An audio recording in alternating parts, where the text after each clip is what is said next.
বাংলাদেশের পাবলিকেরও দোষ আছে। আমি কিছু নেতাকে দোষ দেই না, বাংলাদেশের পাবলিকের দোষ আছে।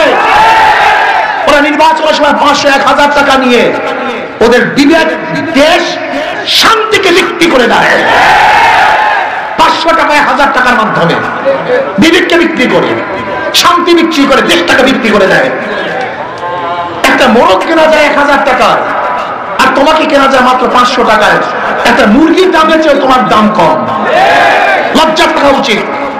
একটা ছাগলের দাম 10,000 টাকা, আর তোমার দাম 1000 টাকা। তুমি ছাগলের চেয়েও খারাপ। এই মানুষের বিবেক নষ্ট হয়ে গেছে। চাঁদাবাজ, গুন্ডা, বদমাশের মাধ্যমে দেশের মানুষের কোনদিন দুর্নীতি বন্ধ করা সম্ভব না। এর জন্য আসুন আগামী নির্বাচনে যাদের মধ্যে তাকওয়া আছে, আল্লাহর ভয় আছে, এই যে দেখছেন আপনি কাইয়ুম সাহেব, নেত্রকোনা সিংহ পুরুষ, যদি এই সমস্ত লোক ক্ষমতায় যায়, এই যে আব্দুর রব্বানী সাহেব, আমাদের আরো প্রার্থীরা যারা আছেন, নুর ইসলাম হাকিমি সাহেব, তারপরে মুখলিসুর রহমান সাহেব, বহুত বড় বড় আলেম,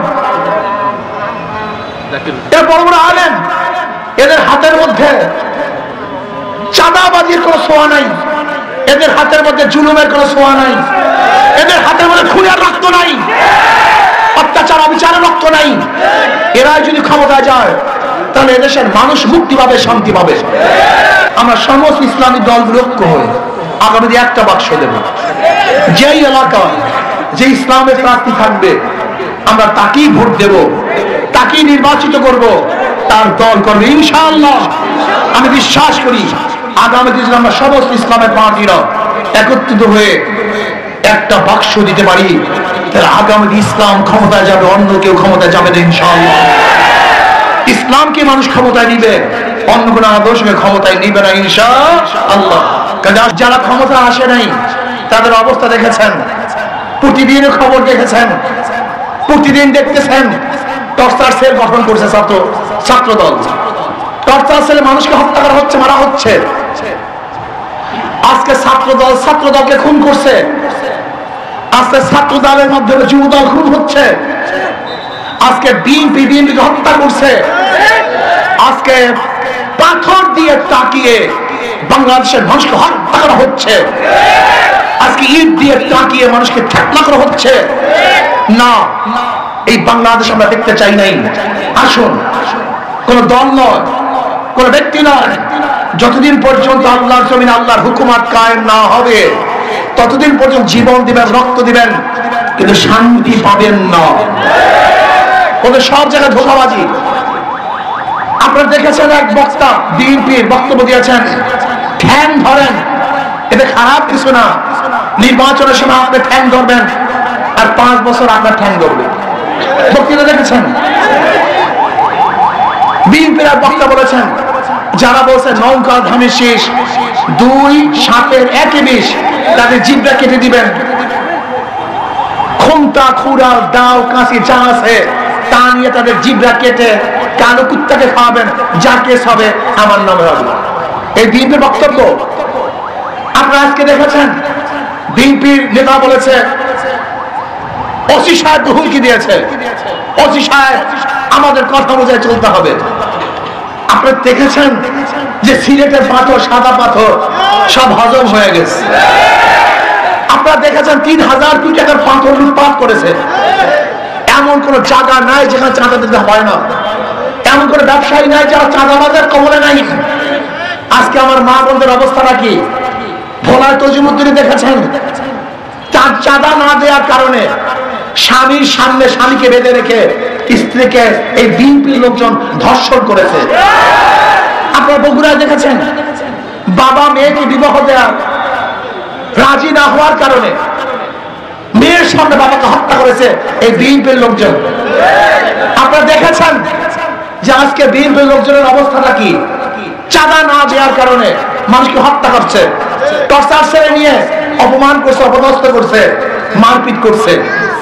ক্ষমতায় যাওয়ার আগেই তাদের এই অবস্থা। যদি ক্ষমতায় যায় অবস্থাটা কেমন হবে বলেন তো? আমি অনেক সময় চিন্তা করছি, ওনারা বারবার বলে আমরা এত কেস খেয়েছি, আওয়ামী লীগ এত কেস দিয়েছে, তাদের অবস্থা দেখে আমি চিন্তা করছি আওয়ামী লীগ তো কোন কেস দিয়েছে, কেস তো আরো বেশি হওয়া উচিত ছিল। যাদের চরিত্রের অবস্থা এই, যাদের অবস্থা এই, আমি অনেক সময় বলি ওদের সব জায়গায় ধোঁকা। যারা নৌকা নিয়ে নির্বাচন করে নৌকা চালাতে পারে না, যারা ধানের শীষে নির্বাচন করে ধান কাটতে পারে না, যারা নাঙ্গলি নির্বাচন করে নিজের নাঙ্গল বলতে পারে না, সব প্রতীক গরিবের, কিন্তু যারা নির্বাচন করে একজন গরিব না। নৌকা কাদের প্রতীক? গরিবদের। ধানের শীষ কাদের প্রতীক? গরিবদের। নাঙ্গল কাদের প্রতীক? সব গরিবদের, কিন্তু যারা নির্বাচন করে একজনও গরিব না। তার মানে ওদের মার্কার মধ্যে আর ওদের মধ্যে ব্যবধান মুনাফিকি। হাত পাকা আমরা একটা প্রতীক। যারা নির্বাচন করে তারাও ঘুরাতে পারে, যারা সমর্থন করে তারাও চালাতে পারে। পুরুষদের মার্কা হাত পাকা, মেয়েদের মার্কা হাত পাকা, মুসলমানদের মার্কা হাত পাকা, হিন্দুদের মার্কা হাত পাকা, বড়দের মার্কা হাত পাকা, ছোটদের মার্কা হাত পাকা। শুধু কি তাই? ধানের শীষ কেউ বুকে নিয়ে ঘুমায় না, নাঙ্গল কেউ বুকে নিয়ে ঘুমায় না, নৌকা কেউ বুকে নিয়ে ঘুমায় না, কিন্তু ঠিক ঘুমের সময় যেই মার্কাটা বুকের উপরে থাকে সেই মার্কার নাম হাত পাকা। কারেন্ট ফেল করে, হাত পাকা ফেল করে না। হাত পাকা সবাইকে শান্তি দেয়। আমি বিশ্বাস করি যদি হাত পাকা বিজয় হয় সমস্ত মানুষ বিজয় হবে, হাত পাকা বিজয় হয় এই রাষ্ট্র বিজয় হবে, হাত পাকা বিজয় হয় সব জাতি বিজয় হবে। কাজে আজকে থেকে ইনশাআল্লাহ এখানে যারা আসছেন ঘরে ঘরে দাঁড়ে দাঁড়ে ওদেরকে বুঝাতে হবে, পাবলিককে বুঝাতে হবে তেঁতুল গাছে কোনোদিন আমের আশা করা যায় না, চোর ডাকাত বদমাশদের মাধ্যমে দেশ কোনোদিন শান্তি হতে পারে না। এই জন্য ইনশাআল্লাহ আন্দোলন চাঁদা মুক্ত দেশ গড়ার আন্দোলন। আগামী বাংলাদেশ দুই ভাগে ভাগ হয়ে যাবে। কয় ভাগে ভাগ? ইসলামের পক্ষের শক্তি এবং ভারতের পক্ষের শক্তি, বিপক্ষের শক্তি। ভারতের পক্ষের শক্তি, ভারতের বিপক্ষের শক্তি, ইসলামের পক্ষের শক্তি, ইসলামের বিপক্ষের শক্তি। এই দুই ভাগে ভাগ হয়ে যাবে। ইসলামের পক্ষে, ভারতের বিপক্ষে, ইসলামের বিপক্ষে, ভারতের পক্ষে। কি কথা ঠিক না? কাজে আপনারা ভারতের পক্ষে ইসলামের বিপক্ষে থাকতে চান না ইসলামের পক্ষে ভারতের বিপক্ষে থাকতে চান? কাজে আসুন শুন আমরা সবাই ইসলামের পক্ষে থাকবো, হাত পাকার পক্ষে থাকবো। আমি প্রার্থী ঘোষণা করছি নেত্রকোনা এক মাওলানা মামুনুর রশিদ রব্বানী দুর্গাপুর কলমা কান্দার থেকে। বলেন আলহামদুলিল্লাহ। নেত্রকোনা 2 নেত্রকোনা সিংহপুরুষ হযরত মাওলানা আব্দুল কাইয়ুম সাহেব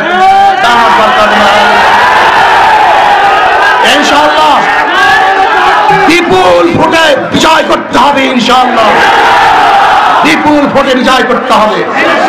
নেত্রকোনা 3 জাকির হোসেন সুলতান, কেন্দুয়া আটপাড়া জাকির হোসেন সুলতান আলহামদুলিল্লাহ। নেত্রকোনা 4 হাফেজ মাওলানা মুখলিসুর রহমান সাহেব। বলেন আলহামদুলিল্লাহ। মদন মোহন দাস। নেত্রকোনা 5 মুফতি নুরুল ইসলাম হাকিমি। মাশাআল্লাহ আলহামদুলিল্লাহ। আপনাদের গৌরব ইনশাআল্লাহ নেত্রকোনা 5 থেকে নির্বাচন করবে। এরপরেও ইসলামী দলগুলো ঐক্য হয়ে কেন্দ্রীয়ভাবে যেখানে যেই দলকে দেওয়া হবে আমরা ইনশাআল্লাহ সেখানে সেই দলের সাথে কাজ করবে ইনশাআল্লাহ। আল্লাহ আমাকে আমাদের সবাইকে কবুল করে নেন।